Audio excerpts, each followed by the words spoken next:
Tonight at 8:30 on SABC3 Top Billing, we'll be revealing the details of one of the greatest prizes ever in South Africa. And this morning in the Expresso studio, we have Clarke and Simon Bray of privateproperty.co.za, one of the major sponsors who have helped make this prize possible.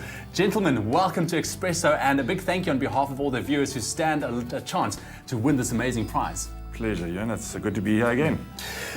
Justin, I want to start with you. On average, house prices adjusted for inflation has been on the decline over the past few years. Since 2010, what does the future look like?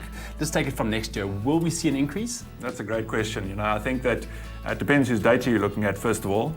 What we've noticed as a trend on our site since 2010 is an increase overall in property values of about 18%. And even more interesting, rental property prices have increased by about 33%. So these are fairly big numbers, and what it shows is that there is certainly a shortfall and there's pressure on the stock in the lower end rentals market. Prices have to move up because more stock has to come back into the market. Developers have to kick in again, and there has to be a creation of stock. That's the one thing. The other thing is that the property moves in a cycle. I think you know that, and it's like betting against summer coming. It's going to happen. It's going to pick up. So, hell, if it was running behind inflation, it would mean that it would be time to jump in and buy, because it means that the curve is going to turn. Exactly. And Simon, when it comes to the South African property market, especially over the last few years, how attractive has it become for international buyers? I think a trend internationally is for property portals to explore more international options on their site. So I know a number of portals overseas are partnering together to effectively share listings with one another, which promotes this trade of listings across various countries. In terms of South Africa, certainly there are hotspots for international buying, and Cape Town is one of those hotspots.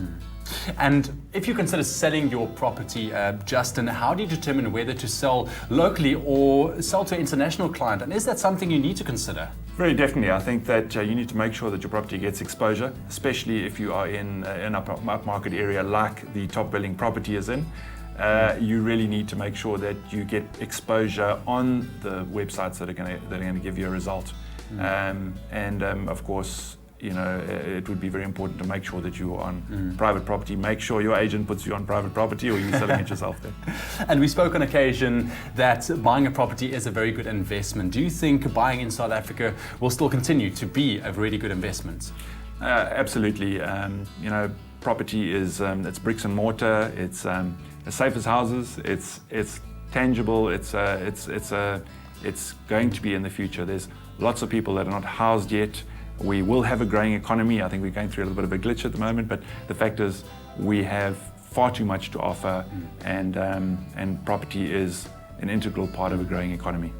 And I mean, buying a home is a really big thing. What advice can you give to South Africans out there wanting to invest in property? Well, you said something quite interesting. You said buying a home. So there's buying a home and investing in a home. And maybe we should differentiate a little bit between those two. Buying a home tends towards being an investor that's waiting for capital growth. So you're going to live in the house for 10 years and you're going to sell it and probably take the money and upgrade. That is one type of investor. But I'd like to just talk about the other type of investor. And that's an investor that invests for cash flow. And that's a real investor in my view, because that's making a business of buying property. So if you are looking to invest in property and it's a very exciting place to play, then the idea is to buy cash flow generating properties. In other words, don't be tempted to live there yourself. Stick a tenant in and hang on to it. Never sell it, because you might be tempted, because you hear that the 2010 to 2013 figures aren't looking good. But the fact is that the curve will turn, and the benefit of cash flow properties, remember, is that you can leverage your purchase price, so you don't have to have the $500,000 or whatever it is to buy the property. You can borrow from a bank, which is fantastic. Remember that when people talk about the value of the property increasing, they talk about it increasing relative to the full purchase price, not to the actual deposit that you put in. It really boils down to now it's really a buyer's market at the time. Yeah, it's always a buyer's market, because there's always opportunity within a market. And right now, yes, I think we sort of towards the end of the buyer's market. All the bank stock and the distressed stock is starting to disappear. All the surplus development stock, which we had a lot of caused by the financial crisis, that's all been absorbed, or mostly been absorbed. And I think the opportunity is getting towards the end. And unless the international financial crisis kind of worsens, I think that we have to, that curve has to turn. Brilliant, thank you, some good advice. Simon, last question for you. The top billing dream apartment, it is a huge investment to be one. In your own words, how fortunate will that lucky winner be? It is truly an unbelievable asset that's being built up there. From the fittings that are going into the apartment to the apartment itself, that investment opportunity for anyone is going to be life-changing. Justin's touched on a number of good points about cash flow generation.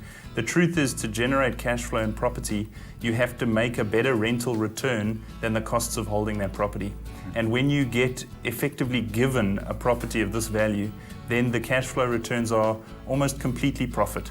So from an investor point of view, this is an unbelievable opportunity for someone to win a great asset. Man, we're saying that your investment is $1.50 to send the SMS.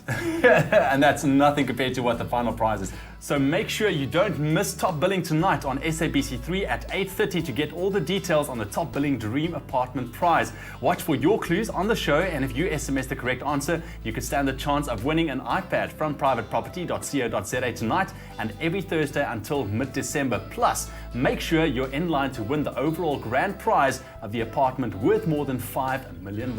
That's tonight on Top Billing.